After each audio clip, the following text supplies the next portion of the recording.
시편 37편 1절에서 7절입니다. 제가 봉독해 드리도록 하겠습니다.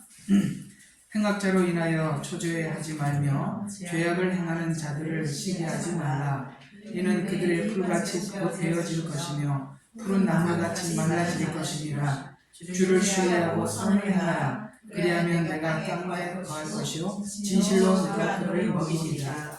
또 주를 기뻐하라. 그리하면 그가 내 마음의 소원을 내게 주시리라. 내게 길을 맡기고 또 주를 신뢰하라. 그리하면 그가 이루어 주시리라. 그가 내 의를 빛같이 가져오며 내 공의를 대낮같이 가져오리라. 주 안에서 쉬지 않고 주를 기다리라. 자기 길에서 반성하는 사람 곧 악의 계책을 청산하는 사람으로 인하여 초조해하지 마라. 아멘. 7절까지. 우리는 성경의 배열에 대한 성격을 좀 알 필요가 있습니다. 구약 성경은 오실 메시아를 기다림으로 인내했어요.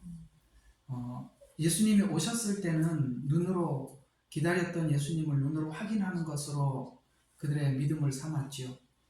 지금 현재 살아가고 있는 저와 여러분은 구약에 기다렸던 믿음의 사람들이 어떤 약속을 받았었고 또 어떤 방식으로 기다렸는가를 관찰을 하고 신약에 예수님께서 십자가에 죽으시고 오셨던 그 사건 앞에 그들이 기다렸던 사람들이 만난 이후에 어떤 변화를 가져왔는지를 우리가 신약과 구약이라는 성경 전체를 번갈아 가면서 확인하는, 이게 확인으로 우리는 믿음을 가지고 있거든요. 또 구약이 가지고 있는 아주 뚜렷한 강조점이 하나가 있다면 구약에 있는 사람들에게 하나님께서 선악을 우리가 마음껏 우리가 선택하게 되자 우리 인간은 선을 추구할 수 없었을 때 하나님께서는 계명이라는 것을 주시죠. 그것이 바로 첫 번째 주었던 것이 십계명입니다. 에덴에서는 한 가지 계명밖에 없었어요. 인간은 한 가지 계명도 못 지키는 존재라는 것에 대해서 우리는 인정을 해야 됩니다. 왜 그러냐면은 계명을 지키고 싶은 마음이 없어서 그러는 것이 아니라 두 가지 때문에 안 됩니다. 우리 속에 있는 끌어오는 탐심과 정욕 때문에도 안 되고 그걸 사단이 부추기는 한 우리는 그걸 제어할 능력이 없어요. 그걸 지금 성경은 보여주고 있죠. 그래서 우리는 한 가지 계명도 지키지 못했는데 추방되고 난 이후에 너무나도 이 법이 무질서해서 하나님이 십계명을 통해서 가장 기본적으로 체계화시켜 줬던 것입니다. 근데 계명이 점점 많아져서 구약에는 613가지로 늘어났다는 게 무슨 이야기죠? 죄가 다양해졌다. 이런 이야기가 되는 것입니다. 지금도 굉장히 법이 계속 만들어지는 이유가 뭐죠? 너무나도 죄가 교묘하고 다양해졌기 때문에 자꾸 법이 만들어지고 확산되어 나가는 것입니다. 그리고 세상법도 그렇죠. 그런 것처럼 우리 이 땅에 살아가고 있는 사람들은 하나님을 만난 사람들은 선을 만났고 선을 지키려고 애를 쓰고 선을 유지하려고 우리 마음속에 간절한 소망이 있습니다. 그런데 선을 지키고 싶은 마음은 있지만 항상 우리에게 이 선에서 돌아서고 저항하고 싶어하는 마음에 도전을 주는 것은 악의 세력들이지 않습니까? 그래서 우리는 아마 매일매일 이런 부분에 대해서 갈등을 할 것입니다. 내가 이 선한 싸움을 내려놓을까? 그 악하게 그냥 도전을 할까? 나도 너처럼 해볼까? 이런 마음이 우리 속에 계속 충동적으로 일어나죠. 그런 싸움을 우리는 매일매일 살아야 하는 것입니다. 근데 이제 그리스도 안에서 선과 악의 조화는 어떻게 조화되어 나가는가를 성경은 이렇게 설명을 하고 있습니다. 악인이 필요한 것 같아요? 필요하지 않은 것 같아요? 이거부터 정리를 해봐야 돼요. 악인이 필요합니까? 필요하지 않습니까? 필요합니다. 악인이 없이는 우리는 선을 다듬어 갈 수가 없거든요. 그래서 하나님은 환난이라는 방식, 악이라는 방식을 동원을 해서 심판할 자를 심판하고 선한 자들은 악의 그 도전 앞에 우리 자신을 깨끗게 만들어 나가는, 우리 자신의 속을 들여다보는 그런 도구로 쓰지요. 그러니까 이런 관점에서 우리는 지난날 악을 대하는 태도와 지금 우리가 악을 대하는 태도는 달라지는 것입니다. 제가 왜 이 선과 악에 대한 내용을 서두에 꺼냈냐면 이 37편이 그런 이야기들을 굉장히 깊게 하고 있기 때문인데요. 우리는 앞으로 7년이라는 이 시간에는 악의 세력이 온 세상에 풀어지게 될 것입니다. 그리고 굉장하게 우리에게 막강한 도전을 주게 될 것입니다. 이 도전 앞에 우리가 이것을 믿음으로 극복하기 위해서는 시편에서 말씀하고 있는 악과 선과의 관계 속에 우리가 어떻게 믿음을 유지해야 하는지를 이 세세하게 가르쳐주고 있는 이런 말들은 급할 때는 안 보여요. 급할 때 37편이 안 보인다 이 말이에요. 급할 때는 예언서가 보이지 이런 시편이나 이런 영성서들은 안 보인다 이 말이에요. 답답해 죽겠는데 37편이 보이겠습니까?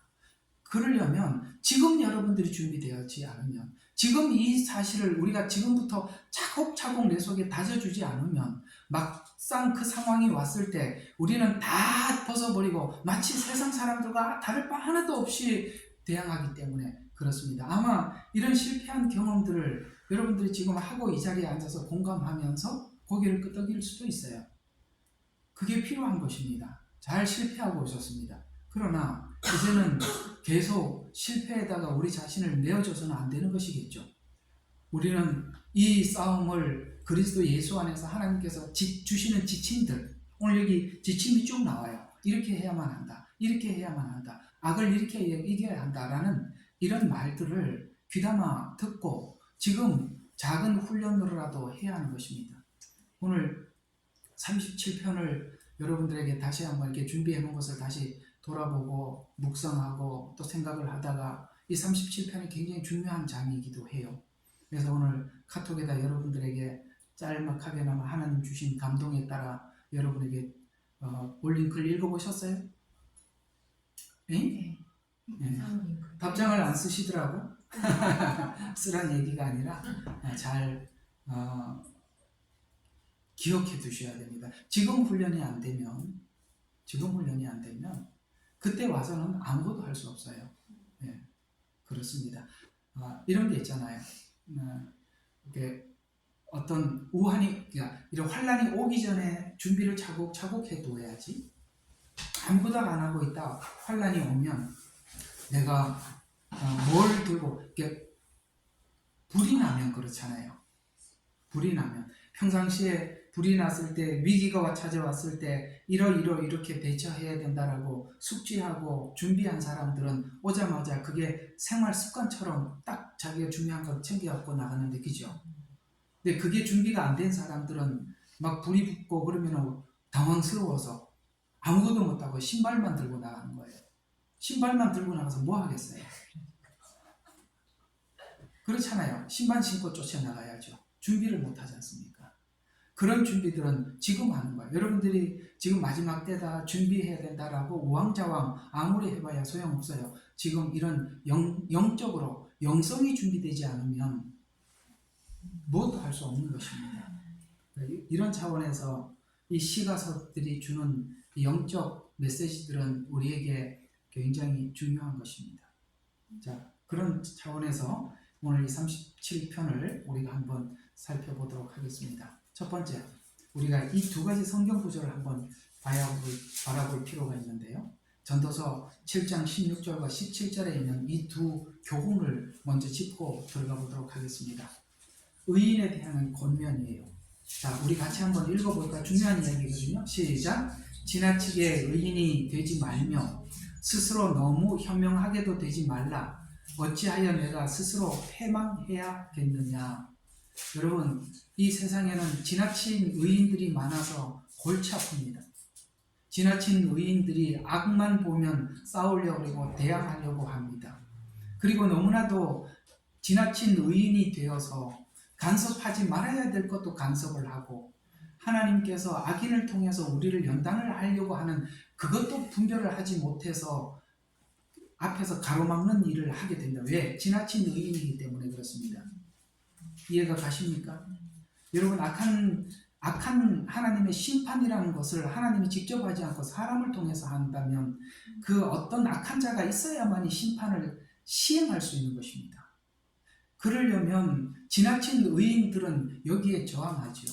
하나님은 이스라엘 백성들의 죄를 아수르와 바벨론을 통해서 하나님 심판하기로 하나님은 작정하셨습니다. 그러나 아수르와 바벨론이 악하지 않습니까? 그 악의 세력을 제거하자라고 쫓아나가면 하나님 제거하려고 갔던 그 사람을 패망케 할 겁니다. 왜요? 그 악한 자가 있어야 이스라엘이 각성할 수 있기 때문에 그렇습니다. 여러분 주변에 있는 늘 나를 괴롭히고 있는 악들은 여러분에게 필요해서 하나님 주셨다라고 생각을 하셔야지, 나는 악은 볼 수 없어, 나는 그 꼴 못 봐, 이런 식으로 보기 시작하면 우리 자신을 보지를 못하는 거예요. 나는 이 꼴 못 봐, 나는 내 성질에는 그거 못 봐. 그 성질부터 고쳐야 되는 거예요. 지나치게 의인이 되지 말라 이 말이에요. 난 틀리는 건 못 보겠다, 그렇게 하지 말라는 거예요. 이유가 있어서 하나님이 다 주시는 겁니다. 하나님의 이유를 찾아야죠. 반대로 악인에 대해서 이렇게 또 권면을 하고 있습니다. 같이 시작.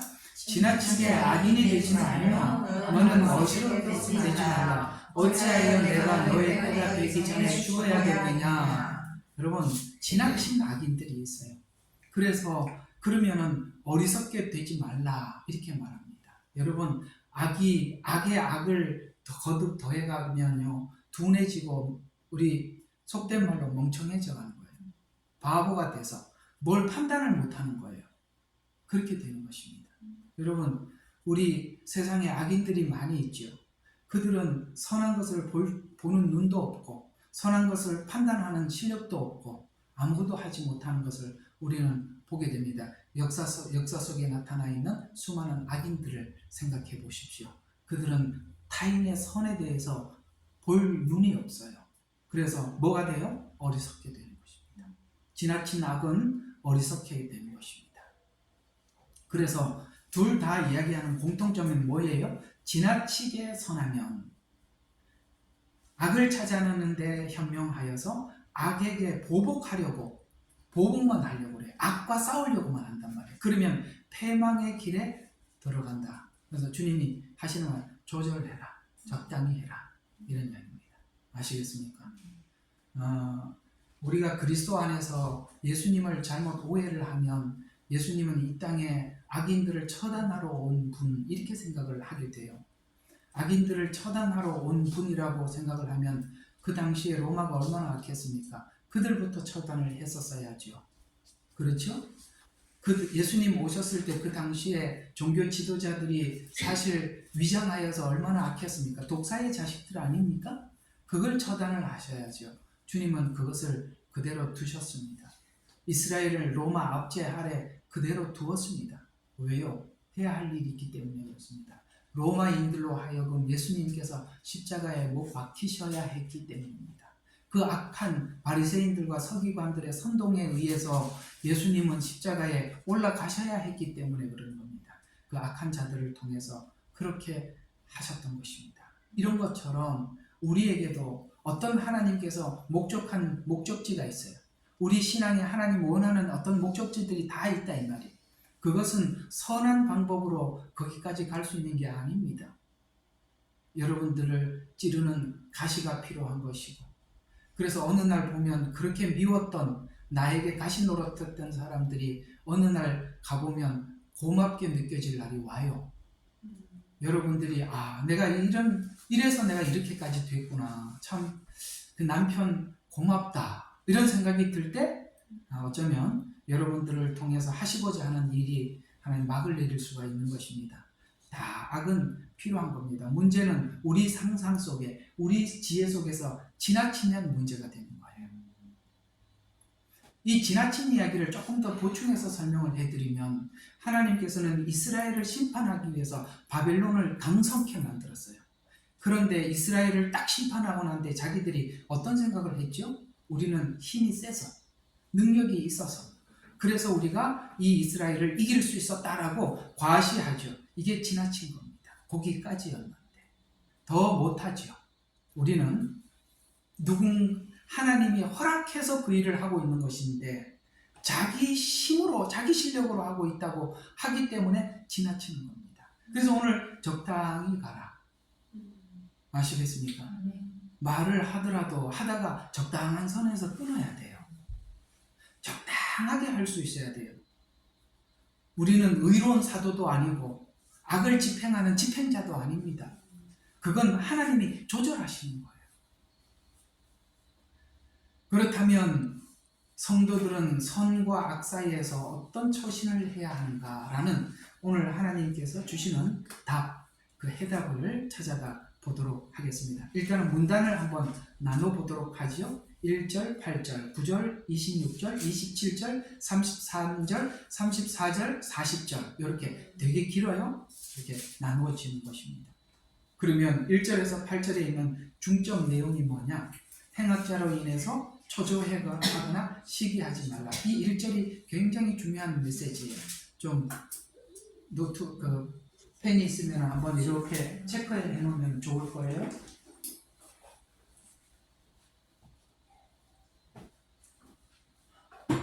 행악자로 인해서 뭐 하지 말라고요? 초조해하지 마라. 그 다음에 시기하지 마라. 이 두 가지 권면을 잘 기억해 두세요. 이게 넘어가지 않으면 이걸 넘어가야 2절, 3절, 4절 교훈을 내가 받을 수 있어요. 가장 첫 번째 오는 문제가 초조함. 악의 공격을 받을 때 막 저항하고 싶어하는 이 초조함. 거기에 대해서 반항하고 싶어하는 마음. 요게 넘어가야 2절이 귀에 들어오는 거예요. 요거 잘 안 넘어가지죠. 1절이 굉장히 넘어가기 힘든 거거든요. 그 다음에 왜 초조하지 말고 시기하지 말아야 되느냐? 풀같이 베어질 것이고 말라질 것이기 때문이다. 결국에는 이런 날이 온다는 것을 알아야 초조하거나 시기하지 않는다는 거예요. 그래서 하나님의 선을 행하고 하나님께서 주시는 선을 행하고 그것을 마치 식물로 삼아. 우리가 이걸 보고 밥 먹듯이라고 뭐라고 표현하더라? 밥 먹듯이 우리가 이제 뭐 이게 말이 생각이 안 나는지 모르겠습니다. 하여튼 시간 중국축이 아니고 아주 늘 쓰던 말인데도 생각이 안 나네. 이거 참 이게요. 참 뭐 말도 하나 제대로 못하는 것 같아요.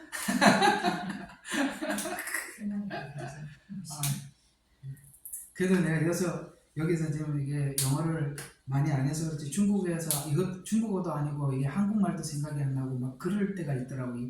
참 이 언어라는 게 어렵더라고요. 저한테는 참 어렵습니다. 자, 그냥 봅시다. 자, 하나님의 선을 행하고 그것을 식물로 삼아라. 그 다음에 여호와로 기뻐해라. 마음의 소원을 이루어 주신다. 그러니 지금은 하나님으로 인해서 기뻐하고 맡기고 기다려라. 의를 빛같이 가져올 것이다. 그러면서 8절에는 화를 그치고 노여움을 버려라. 그리고 초조해 하지 마라. 이것이 하나님께서 첫 번째 주는 권면. 그 다음 9절부터 26절은 문단의 내용의 핵심은 이겁니다. 악인의 삶과 의인의 삶에는 본질에서 서로 다르다는 걸 인정해라. 다르다. 쟤는 왜 그래? 그 얘기 그만해라. 본질이 달라서 그렇다.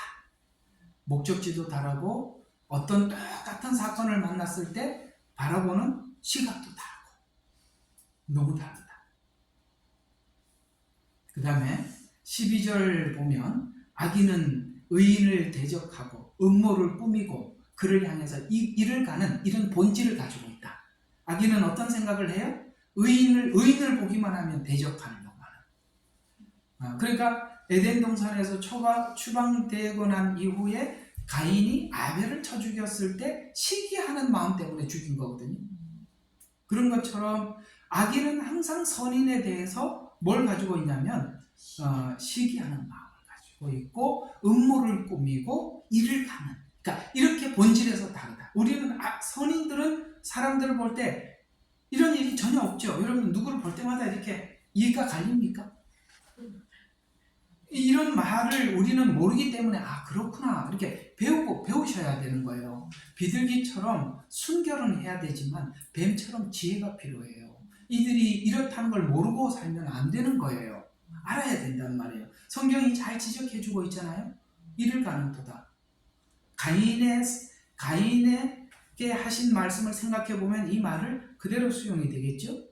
행악자는 끊어지나 온유한 자는 땅을 차지할 것이다 하면서 악인이 의인을 핍박하나 끝내 실패할 것이다. 아까는 풀같이 마를 것이다.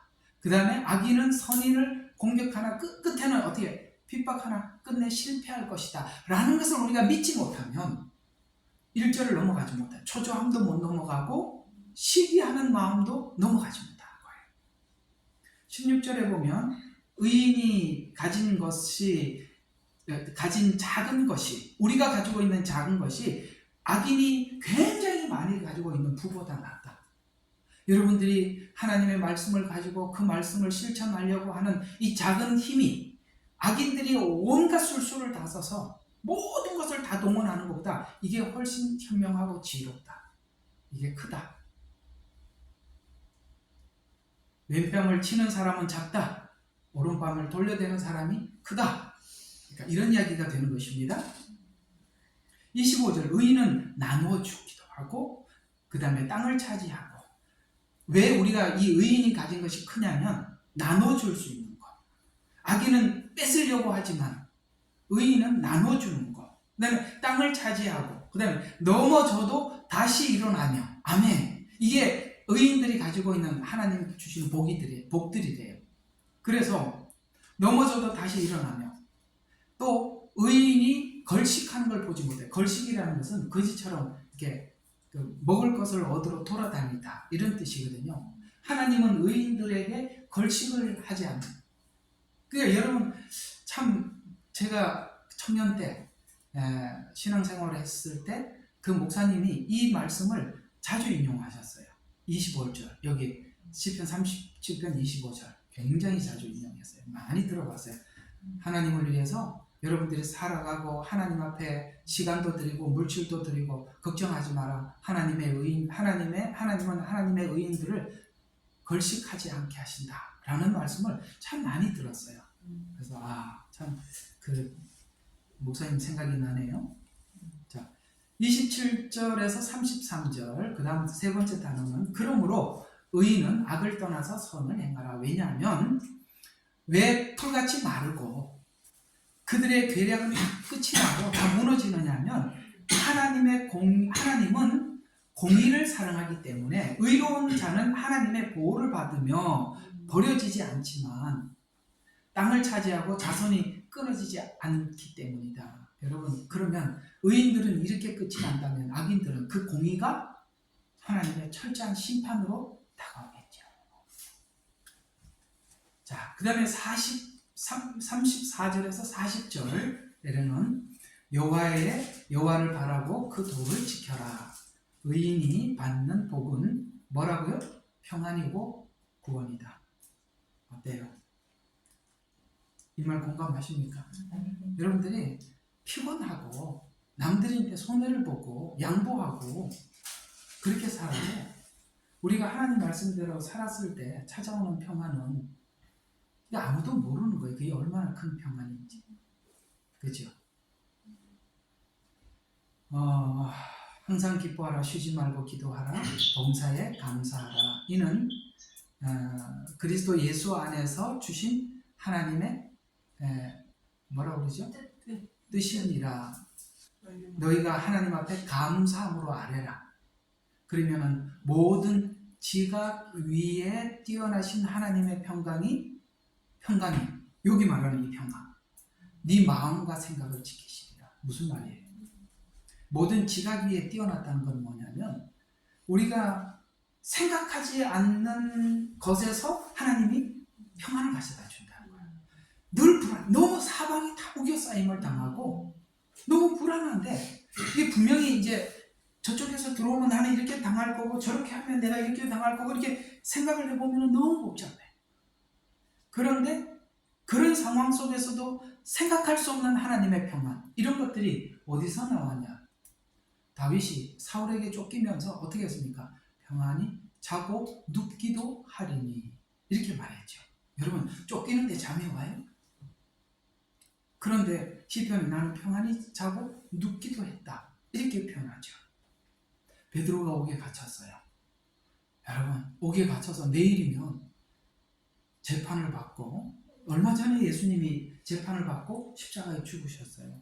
그래서 자기에게도 그 일이 찾아올 수 있는데 얼마나 잠이 들었는데, 천사가 가서 일어나라, 말도 안 되니까 쳐서 깨웠대. 여러분, 쳐서 깨울 정도면 얼마나 잠이 든 거예요. 내일 재판을 받고 죽을지 살지 모르는데 바울과 실라가 옥에 갇혔어요. 근데 거기서 뭐해요? 찬송을 부르고 있어요. 놀랍죠? 이게 뭐예요? 모든 지각 위에 뛰어난 하나님의 평강이 그들의 마음도 지켜주시고 생각도 지켜주셨기 때문에 찾아오는 평안인데, 이런 거예요. 그러니까 하나님 말씀 따라 살아가는 사람들은 하나님의 보호 아래 있고, 하나님의 그 보호 속에는 우리 마음도 지켜주심과 생각도 지켜주심이 있어서 늘 평안 가운데 거하게 되더라. 이렇게 우리에게 말씀하고 있습니다. 평안.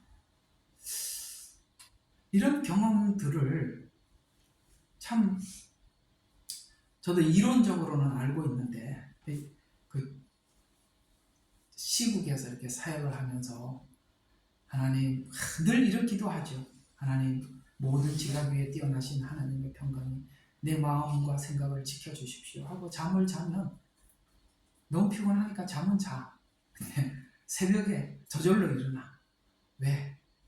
긴장돼서 긴장이 돼서 비행기를 타고, 제가 이렇게 오면은 사실 청도에서 인천이 되게 가까워요. 1시간 40분 정도면 도착을 해요. 굉장히 가까워요.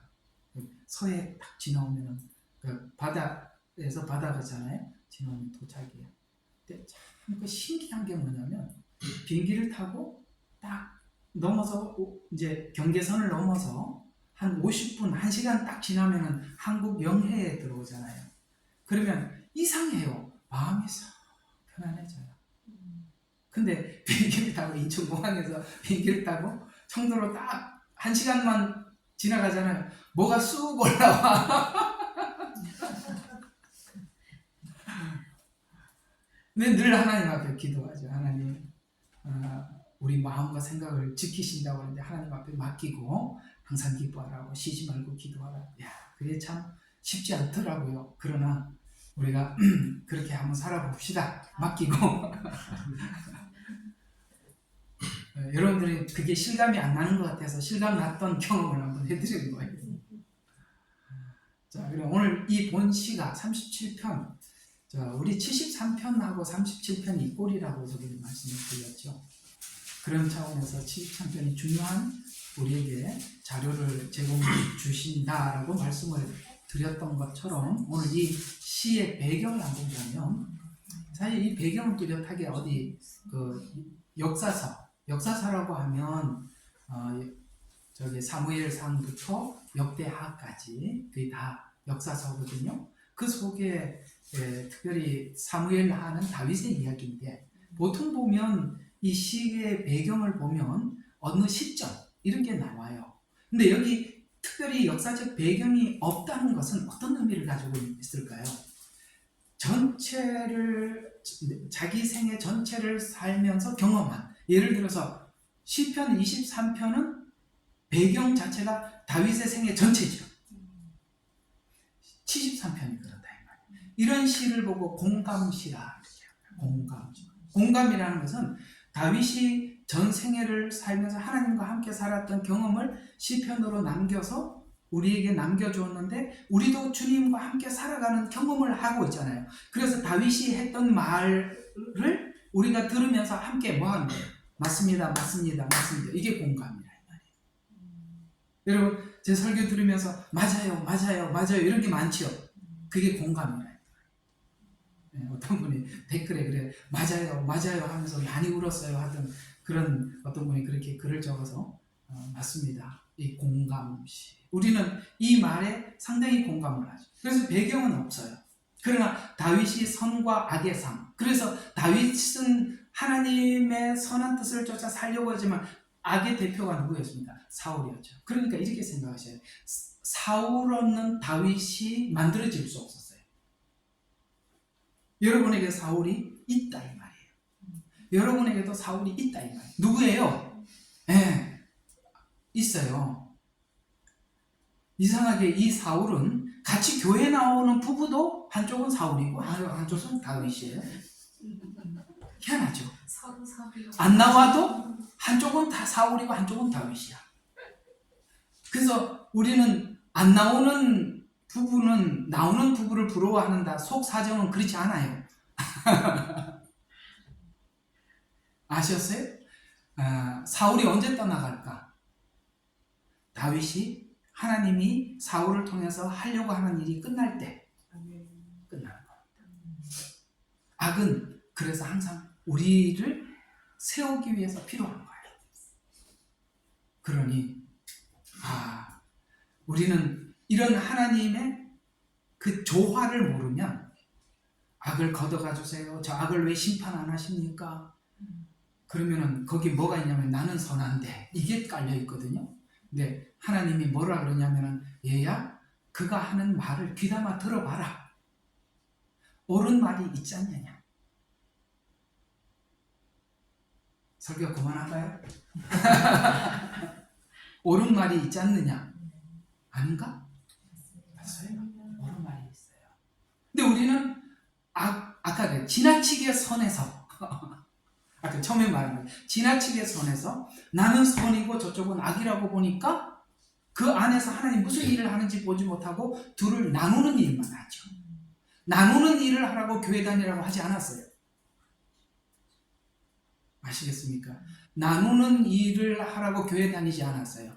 그래서 예수님을 잘못 믿으면 선을 위해서 자기 목숨을 거는 건데 그건 기독교에서 말하는 복음이 아닙니다.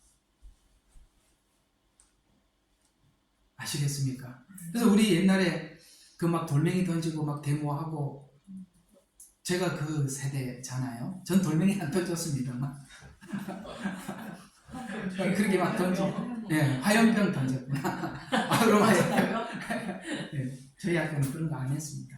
근데 왜 그랬냐면 많은 분들이 예수를 믿는데 그 일을 많이 해요. 지금도 그것이 잔재로 남아있는 교회들이 많이 있습니다. 그게 좌성향적 교회들이에요. 왜? 악과 선으로만 모든 것을 나누려고 하게 돼. 그게 기독교의 목적이 아닌데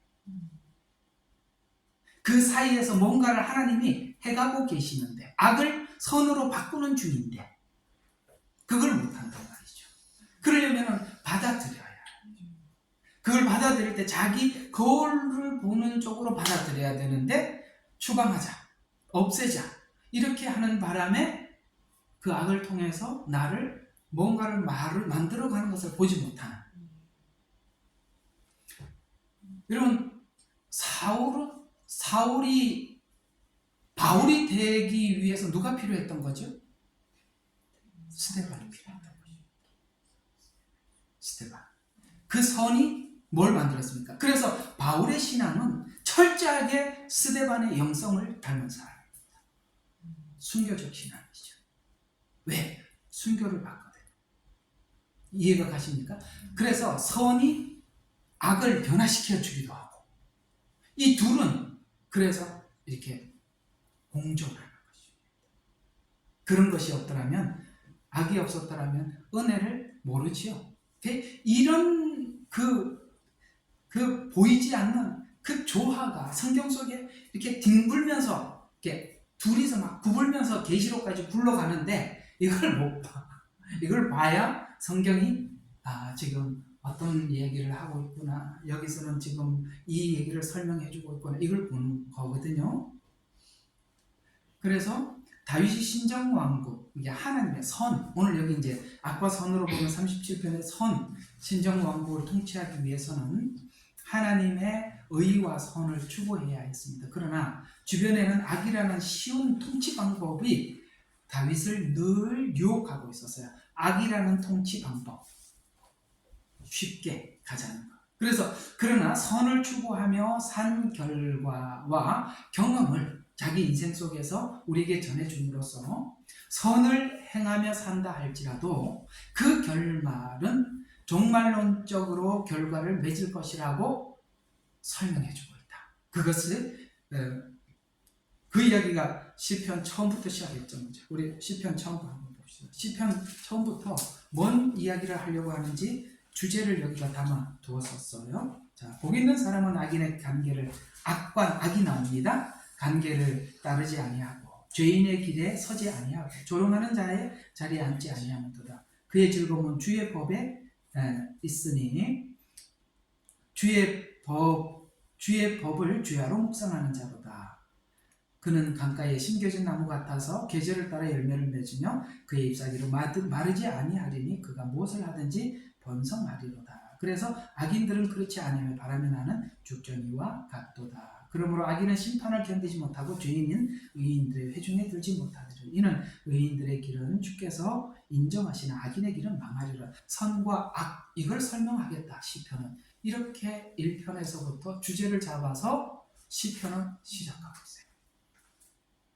여기서 말하는 선은 기독교인 아닌 사람들은 선은 도덕이라고 생각하겠지만 기독교인들은 이것을 도덕이라 하지 않고 하나님의 말씀을 따르는 것, 이렇게 그들이 보는 선의 기준과 우리가 보는 선의 기준은 다른 것입니다. 내용에서는 큰 차이가 없을 수 있으나 그러나 방향에서는 분명히 꼭지점이 다르죠. 저기는 도덕이라는 기점을, 윤리라는 기점으로 찍고 가는 거고 우리는 하나님의 말씀이라는 기점에다가 포인트를 찍고 선과 악을 이렇게 구분해서 보는 것이고, 그래서 복음을 모르면 성경을 설명을 하면서도 도덕을 선포해요.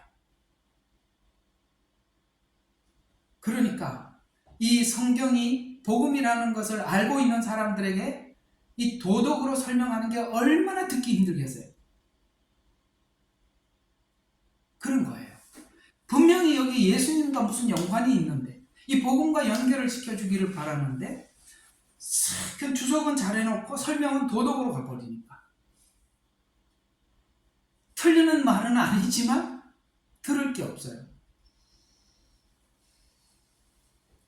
도덕적인 설교는 철학자들이 훨씬 잘합니다.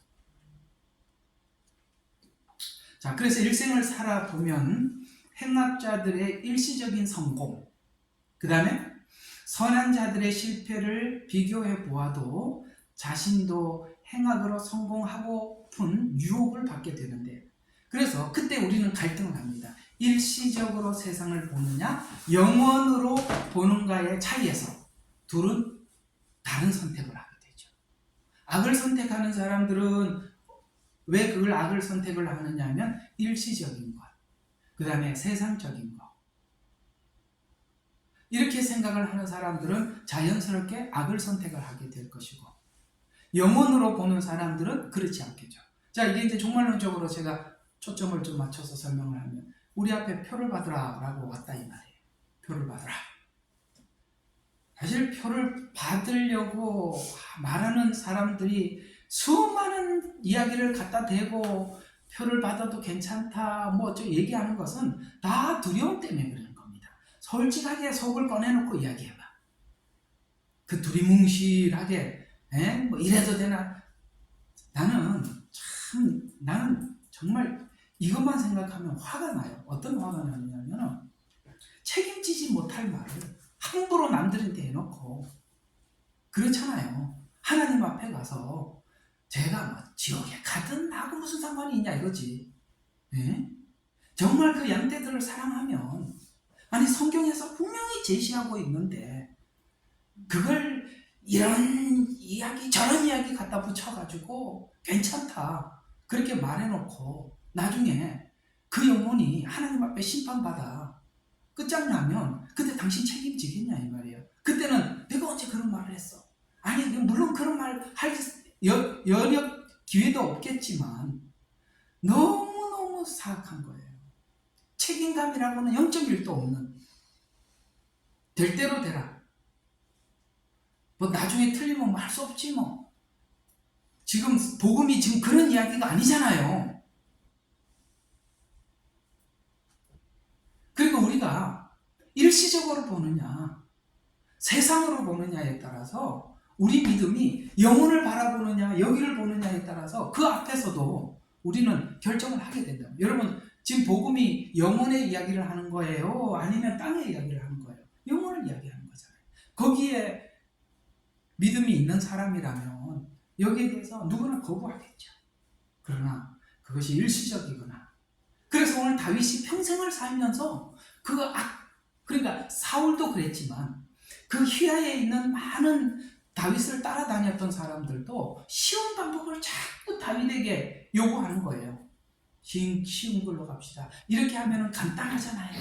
이런 걸 자꾸 하지만 다윗은 끝까지 어떻게 해야 됩니까? 하나님의 말씀을 따라서 해야 되다 보니까 너무나도 그 다윗과 마음을 같이 할 수 있는 사람이 거의 없는 거예요. 왜냐하면 여러분 다윗을 따라다녔던 사람들 중에 다윗이 신뢰할 만한 사람들이 성경에는 사실 다윗이 난 누구를 신뢰했다 이런 사람들이 잘 없었거든요. 그렇죠? 나단 선지자 뭐 그런 사람들, 그 선지자들 빼고 그 자기들 정치인들 이야기하는 거예요. 군대 장관이나 그 다윗이 자기 가까이에 있던 군대 장관 요압에 대해서도 솔로몬에게 유언을 남기잖아요. 그 유언이 야 그는 정말 믿을만하다 이런 얘기를 합니까? 전혀 그렇지 않잖아요. 이해가 가시죠? 그러니까 그런 사람들이 주변에 항상 있었으니까 사실 그들이 조언하는 말들은 다윗이 들을 수 없는 그 요구를 들을 수 없는 조언들을 했을 겁니다. 그렇겠죠? 예. 그러니 다윗이 얼마나 고독했겠어요. 이 길을 가는 그 완주할 때까지 끝까지 하나님만 바라보지 않았더라면 그걸 할 수가 없었겠죠. 그런 작은 영성들이 쌓여 나단이 다윗에게 책망을 했을 때 꼬꾸라질 수 있었던 거예요. 그것은 어느 순간 하나님이 충격을 준 게 아니라 자기가 평상시에 그렇게 하나님의 말씀을 따라 살아왔던 자기의 그 영성이 그 지적 앞에 무릎을 꿇을 수 있었던 거예요. 여러분 그것이 어느 날 갑자기 생길 거라고 속이는 게 이단이라고. 그것은 어느 날 갑자기 생기는 것이 아니라 여러분들이 작은 이런 선택 안에서 하나님이 기뻐하는 선택을 작은 조금씩 하면서 여러분들이 벽돌을 한 장 위에 다음 장을 올리듯이 이렇게 올려서 집이 건축되는 것이지. 어느 날 집이 갑자기 생기는 건가요?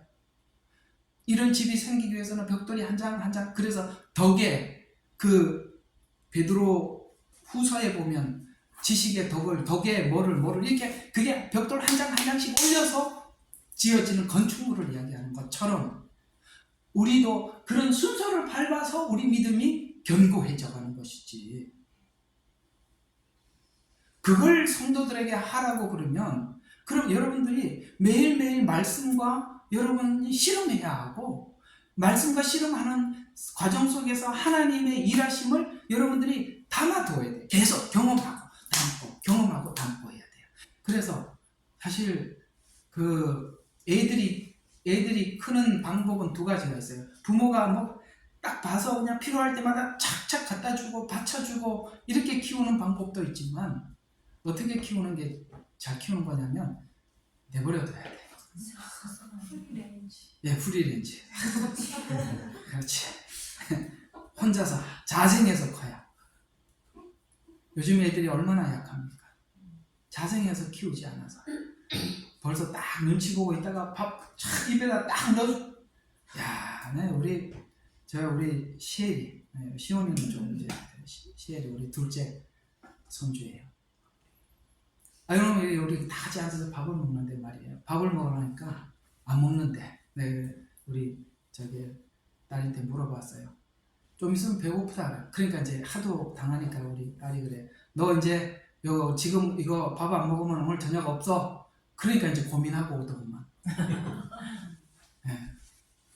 그러니까 그렇게 키워서는 아무것도 못하는 거예요. 그렇잖아요? 스스로 그래요.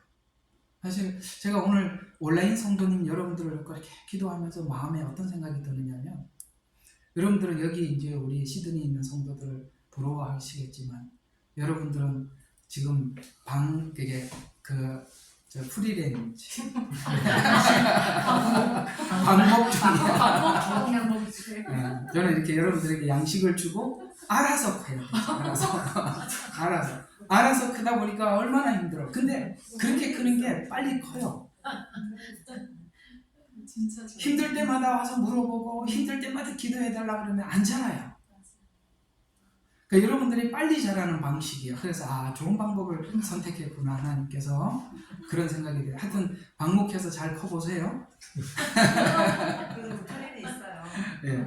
그러나 이 주생명 선교교회라는 또 예레미야 눈물이라는 울타리가 있으니까 걱정하지 마시고 그 안에서 마음껏 넘어졌다 일어났다. 그래서 우리가 가는 이 신앙생활을 광야길을 걷는 것으로 이리 비틀 저리 비틀, 우리가 산 정상을 올라가다 보면 우리는 우리 상상에 직선으로 올라가야 한다라고 생각을 해요. No.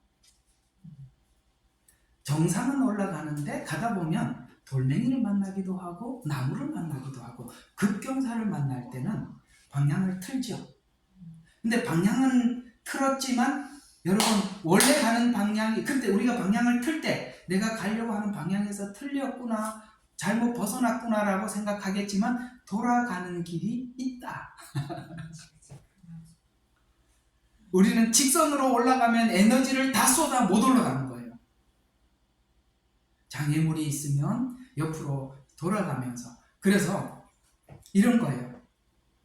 멀리서 산을 보면 아름다운데 걸어가 보면 뱀도 있고 개구리도 있고, 생각나는 게 왜 둘밖에 없다.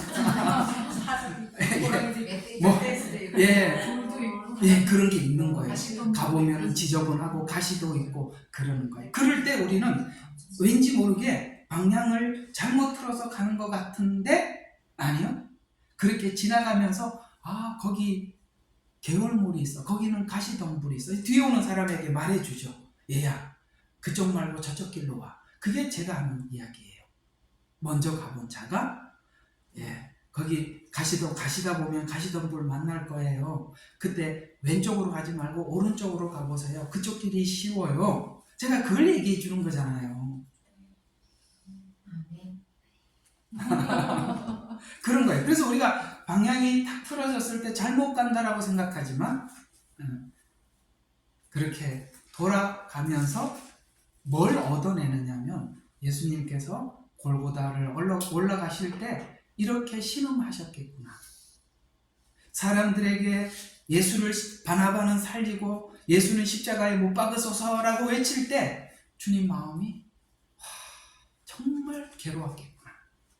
이렇게 주님께서 겪었던 어떤 부분들을 우리가 그렇게 겪으면서 한번 스치고 지나고 또 스쳐서 주님이 나를 위해서 무슨 일을 겪으셨는지를 우리가 몸소 겪어가면서 하나님 고맙습니다, 감사합니다 하고 저와 여러분들이 그 길을 가는 겁니다. 그래서 여러분 약간 하나님께서 이렇게 틀어가실 때 초점이 저 방향인데 왜 내가 저 동쪽으로 가야 되는데 내가 왜 잠깐 서쪽으로 이렇게 틀었지? 라고 생각할 때 여러분 동쪽은 잊지 말고 서쪽을 보셔야 돼요. 아시겠어요?